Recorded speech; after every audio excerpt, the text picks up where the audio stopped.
Salut, ça va vous? Aujourd'hui, petit projet facile mais utile, on va réaliser ensemble une mitaine ou un gant pour four.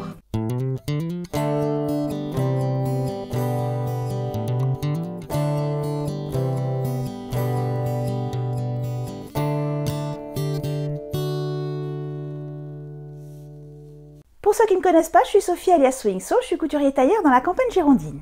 Bon alors, si vous tapez sur Google patron de gants de four ou oven mitt en anglais ou je ne sais pas comment en portugais ou en espagnol, enfin bref, vous allez en trouver plein. Donc au départ, moi je me suis dit, c'est pas la peine que je leur fasse un patron cette fois-ci. Je vais en prendre un sur le net. Et puis bah finalement, je vous en ai fait un. Je vais vous expliquer pourquoi. Alors, j'ai pas des très grandes mains et j'avais trouvé celui-ci, français, je vous le dis, c'est de l'autre côté, je ne vais pas le nommer, mais bon. Et j'ai mis ma main, j'ai dit super, c'est parfait.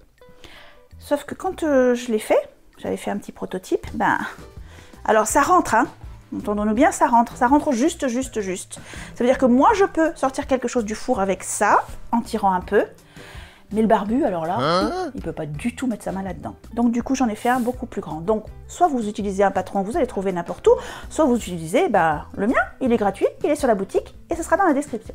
Donc, comme d'hab, achat gratuit sur la boutique, téléchargement, impression, assemblage. Là, c'est même pas, il n'y a même pas de plan d'assemblage, il n'y a que 2 feuilles, hein, donc vous allez vite vous rendre compte de ce qui va avec quoi.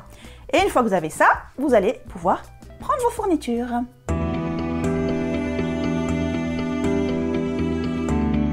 Alors, qu'est-ce qu'il nous faut-il donc? Eh bien, il nous faut du thermolame pour commencer, c'est-à-dire ce qui va nous protéger de la chaleur, ce qui va être à l'intérieur. Produit que je vous avais déjà présenté quand j'ai fait le tutoriel pour le tapis de repassage. Celui qui a fait que plein de gens m'ont demandé de faire des maniques. Et comme j'aime bien avoir l'esprit de contradiction, je ne vous fais pas une manique, je vous fais un gant. Donc nos chutes de thermolame. Il va nous falloir 2 pièces de la même forme pour l'extérieur. Alors j'ai choisi de ne pas prendre le même tissu parce que toujours avec mes goûts de récup, j'ai un vieux morceau de jean qui va être un côté.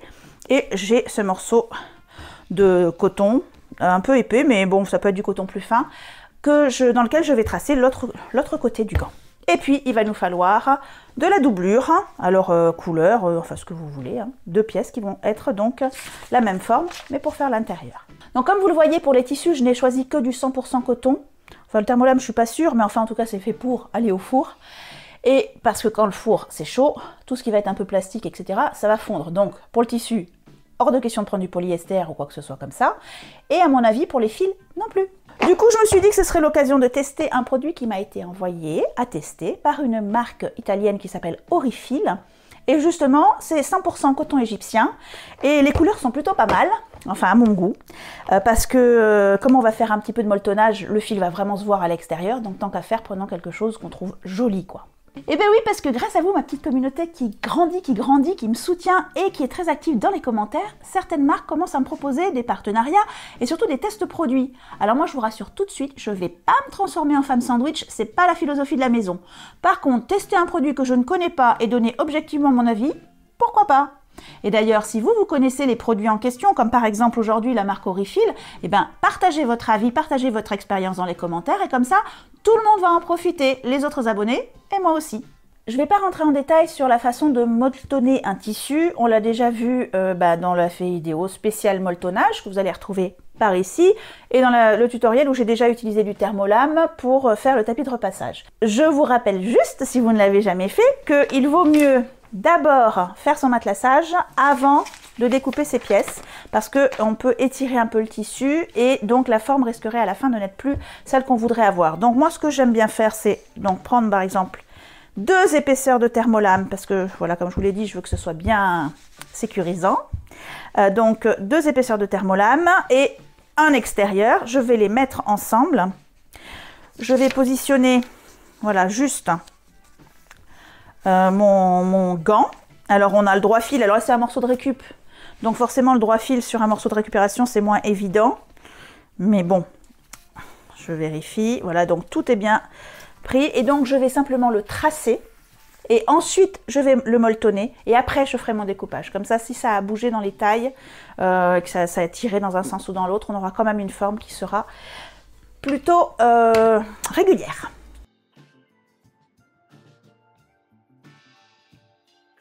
Donc j'épingle assez librement partout pour que ça ne bouge pas.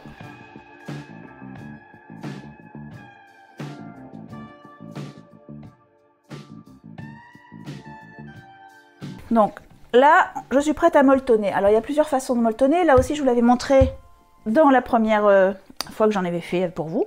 Et on peut soit avoir par exemple tracé avec sa règle des traits réguliers et ensuite les suivre. Voilà, avoir un molletonnage tout à fait régulier, en losange, en carré, en rayure, tout ce que vous voulez. Ou bien on peut faire ça, un molletonnage, on va dire, pas à main levée, mais à pied presseur levé. Enfin bref, au fil de notre pensée. Donc là, par exemple, je m'étais amusée à faire des vagues, en sachant toujours que plus on serre le molleton, plus ça écrase nos épaisseurs, et plus ils sont séparés, plus éloignés les uns des autres, moins ça écrase. Donc on va essayer de trouver quelque chose entre les deux. Et on peut aussi, juste, si on le souhaite, c'est ce que j'ai fait sur le gant de ce côté. En fait, j'ai pas du tout molletonné, j'ai juste maintenu ensemble en faisant une piqûre tout autour. Voilà. Donc sur celui-ci, moi je vais faire du freestyle, me faire un peu les lignes de la main, puisque c'est les lignes de la main. Et sur l'autre, je vais faire rien du tout. Voilà. Donc c'est assez simple, hein, dans l'ensemble. Hop. Donc sur mon morceau de tissu là, qui est une grande chute, hein, je fais attention quand je le pose, puisque j'ai choisi que les deux soient pas les mêmes, parce que je veux pas avoir deux mains gauches. Enfin, je veux que ce soit des morceaux opposés, puisque ça va être le devant et le dos de la main. Donc là, le pouce va par là, donc là, le pouce doit aller par là. Et j'ai un haut et un bas aussi, moi, sur celui-ci.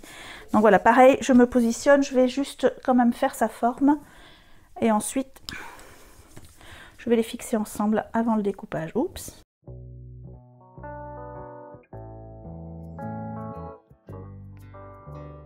Bon, là, je pense que vous ne voyez pas grand-chose, mais moi, j'arrive à voir mon trait. Donc ça va juste dessous, de la même façon que tout à l'heure. Je m'assure que ça rentre bien. J'épingle. Et puis donc, je vais simplement me contenter pour celui-ci que je ne veux pas quilter. Et ben, je vais tout simplement faire le tour à quelques millimètres, à peine à 2 mm du trait que j'ai fait, pour que ça soit fixé ensemble une bonne fois pour toutes.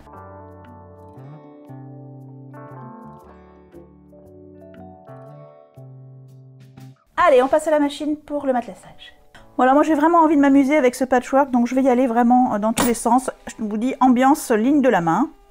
Donc je vais faire quelques allers-retours, donc avec un point de longueur 4 mm. Et juste pour information, mon aiguille, c'est une aiguille universelle 90. Vous voyez, je tourne, je vire, je me promène. J'arrive à l'autre bout. Je ne fais pas de point d'arrêt, donc à chaque fois je dépasse mes lignes, que vous apercevez sûrement pas, mais voilà. Là, je vais même m'amuser à faire comme s'il y avait des doigts. Pourquoi pas?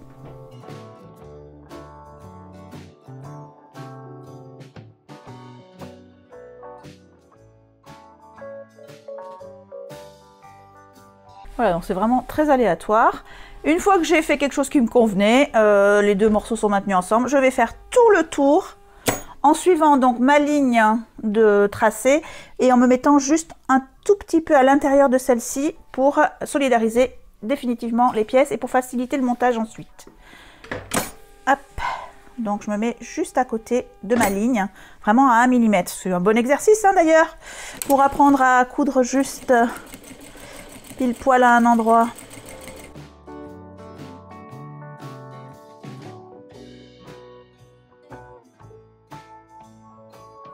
Donc pour le deuxième morceau, moi j'ai choisi encore plus simple puisque je ne vais pas le molletonner du tout, enfin je ne vais pas le quilter du tout. Je vais simplement faire l'opération que je viens de faire, c'est-à-dire le tour pour fixer, solidariser les deux ensemble et pouvoir me débarrasser des épingles. Allez, c'est parti.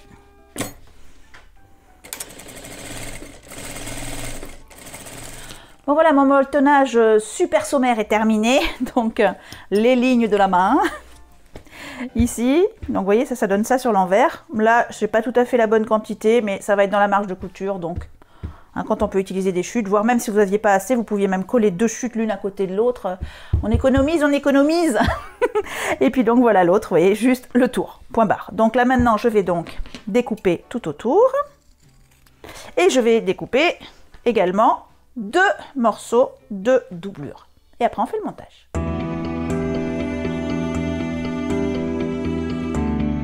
Donc j'ai 2 pièces pour l'extérieur et 2 pièces pour l'intérieur. Et puis, oui, j'ai oublié de vous en parler, c'est complètement optionnel, mais on peut avoir envie de l'accrocher quelque part, éventuellement son gant de four. Donc du coup, un petit ruban, là c'est un bout de biais que j'ai cousu ensemble en faisant 2 traits de couture tout simplement, hein, sur, voilà, ou un ruban, ou pourquoi pas un morceau de jean, pourquoi pas un passant de ceinture, quelque chose qui va vous permettre de pouvoir accrocher votre gant. Donc ça va être le moment de le coudre en même temps que l'on va assembler les morceaux ensemble. Alors, je vous propose un assemblage un peu particulier. On va commencer l'assemblage de chaque morceau et on va le stopper. Et ensuite, on va tout faire d'un bloc, vous allez voir. Donc, on va commencer ici, on fera la même chose sur l'autre. Ici, on va simplement assembler. Donc, on les met endroit contre endroit. Lui, je le mets voilà, là où je voudrais que ça accroche. Donc, vous n'oubliez pas que là, il y aura 1 centimètre de marge de couture, donc bien au-dessus. Bon, moi, par exemple, ici, je le fais vraiment comme ça au dépoté. Et donc, je vais assembler simplement, je sais pas, sur quelques centimètres, par exemple de là, j'en sais rien, au bord. Voilà, à 1 cm du bord, je vais faire juste ça avec un point d'arrêt début et fin. Et donc, je vais prendre ça en sandwich dedans, mon petit anneau, en même temps. Et c'est tout ce que je couds pour l'instant. Et pareil, sur ce morceau, je vais donc le mettre endroit contre endroit également. Et je vais venir coudre ici. Pareil, sur quelques centimètres, même un peu moins, j'en sais pas, bon, disons 5 cm, voilà. De là, à 1 cm du bord, jusqu'ici, avec point d'arrêt, début et fin. Première partie de l'assemblage. Voilà, les petites épingles, elles suffisent pour celle-ci, mais là, pour toutes ces épaisseurs, je préfère quand même sortir mes longues épingles, celles qui sont d'ailleurs spéciales pour tout ce qui est quilt. Il est bien là, mon petit. Voilà, allez, aux machines.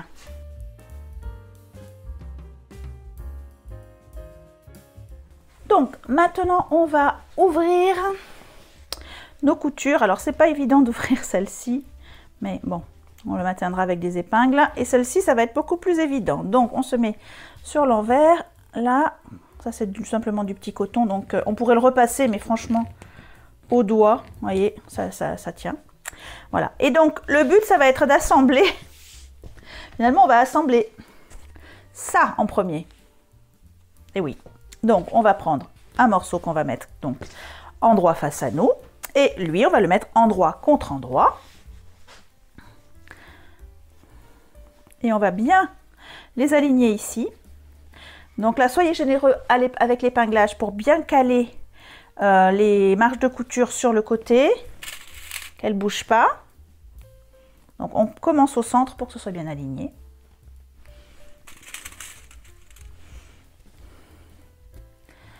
Voilà. Et ensuite, on installe le reste et on va coudre d'un bout avec point d'arrêt jusqu'à l'autre bout avec point d'arrêt. Bon, bah c'est déjà le moment de retourner à la machine, quoi.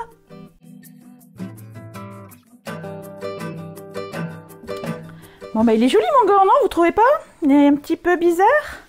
Ben en fait, non, et vous savez quoi? Il est presque fini. Oui, il est presque fini. Parce que là, ça nous fait bizarre. Et si je vous le mets comme ça, c'est déjà moins bizarre. Et tout simplement, ben, on n'a plus qu'à faire le tour. Tout bêtement. Alors, quel tour on va faire?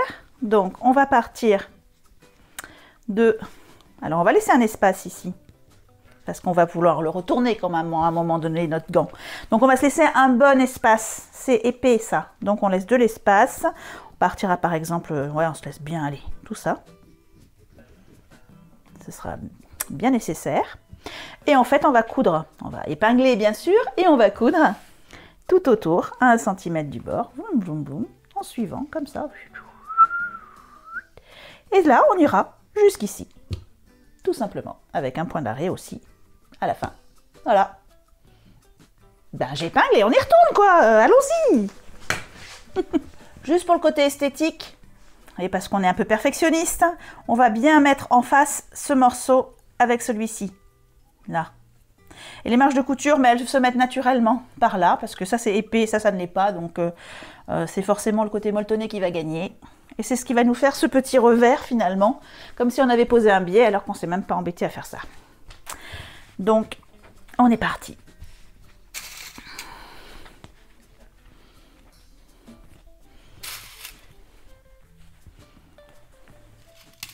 Vous savez quoi? Le barbu vient de me redire, ça va pas marcher.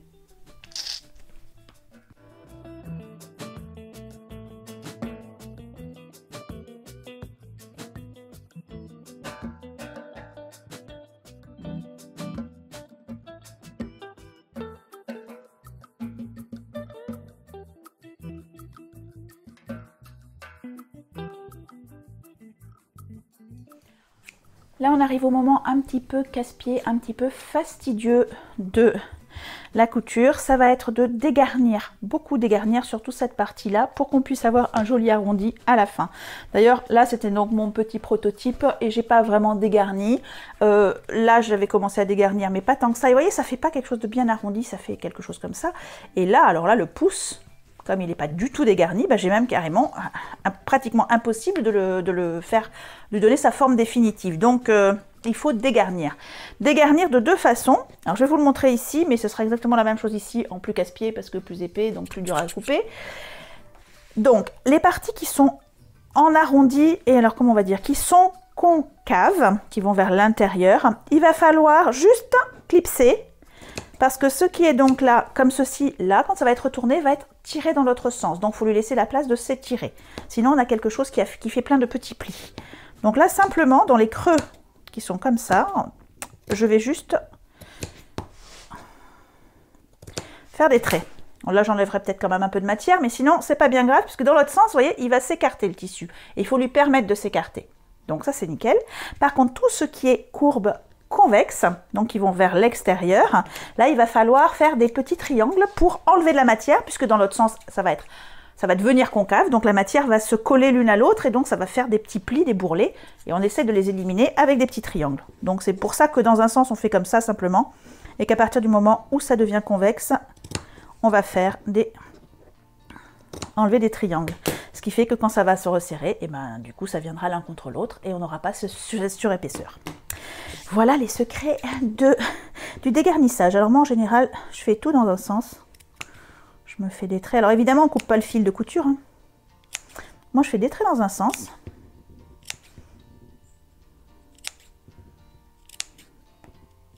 Bon, etc., etc. Et ensuite, je fais des traits. Je recommence dans l'autre sens, qui c'est que ça me fait mes triangles au fur et à mesure. Je suis comme tous les flemmards, je trouve toujours des solutions pour me faciliter la vie. Voilà, donc je vais continuer comme ça. Et alors de ce côté, encore plus important ici, donc de vraiment ouvrir pour pas qu'on ait de plis. Mais vous allez voir, c'est des fois difficile. Alors, ce qu'on peut faire aussi, c'est tout simplement enlever le maximum de molleton. Eh bien oui, j'ai même du mal là. Hop, ces ciseaux, je pense qu'ils vont besoin d'être aiguisés. On peut aussi enlever le maximum de molleton, c'est-à-dire défaire cette petite couture que j'avais faite pour les maintenir ensemble. Et ensuite, là, vous voyez, à couper le molleton au ras. Ça prend un peu plus de temps, mais là, on aura une finition encore meilleure. Donc, selon votre temps, votre énergie, votre patience, vous allez utiliser une ou l'autre de ces astuces pour dégarnir. Et moi, ben là, je vais aller m'asseoir dans un fauteuil pour faire ça. Et puis, quand j'aurai fini, ben, je vais revenir vers vous, parce que c'est un petit peu long. A few moments later. Bon, un bon moment et un petit pansement plus tard, j'ai fini par cranter super bien de ce côté et super mal celui-là, j'ose à peine vous le montrer. C'est la difficulté de ces matières qui sont épaisses et rudes. C'est pas de les coudre, c'est de les... comment dire, de leur faire prendre la forme qu'on veut. Alors, on a presque terminé. On va tout simplement passer par ici pour tout remettre sur l'endroit. Et donc là aussi, ça va être un petit peu pénible parce qu'en plus, j'ai choisi du gros jean parce que, ben voilà. Et donc, on va prendre patience et tout retourner. Allez, c'est parti. Oh, is.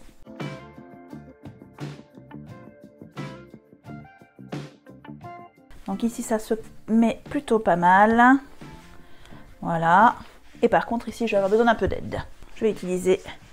Ben ça, c'est fait exprès. Hein. C'est tout simplement quelque chose qui aide à retourner pour les cols de chemise et tout ça. Mais éventuellement pour les gants. Allez, oui.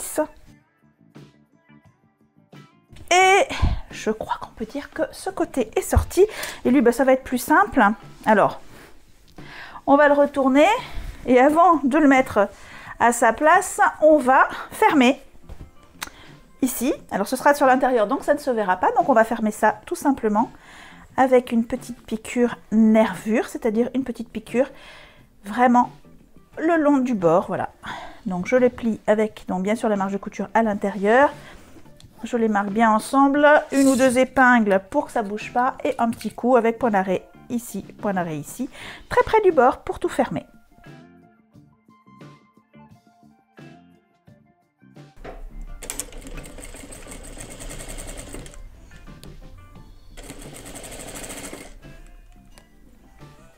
Alors là, je garde mon très joli fil, évidemment, un fil de la même couleur pourrait être indiqué, mais c'est à l'intérieur et puis...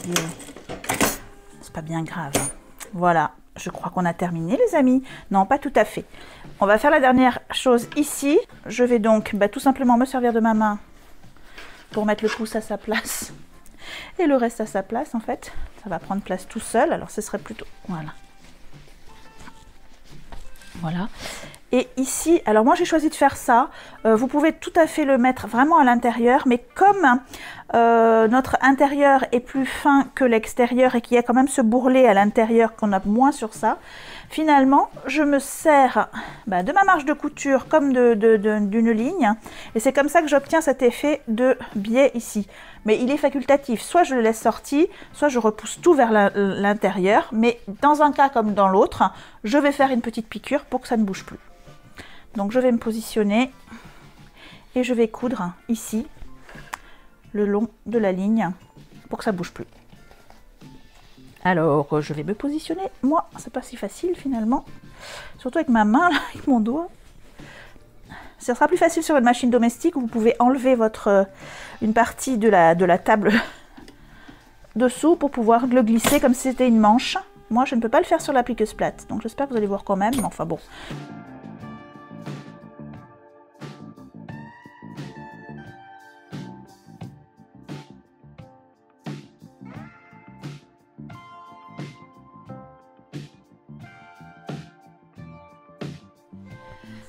Bon ben voilà les amis, un petit projet vite fait bien fait qui nous permet encore une fois d'utiliser nos chiffres de tissu.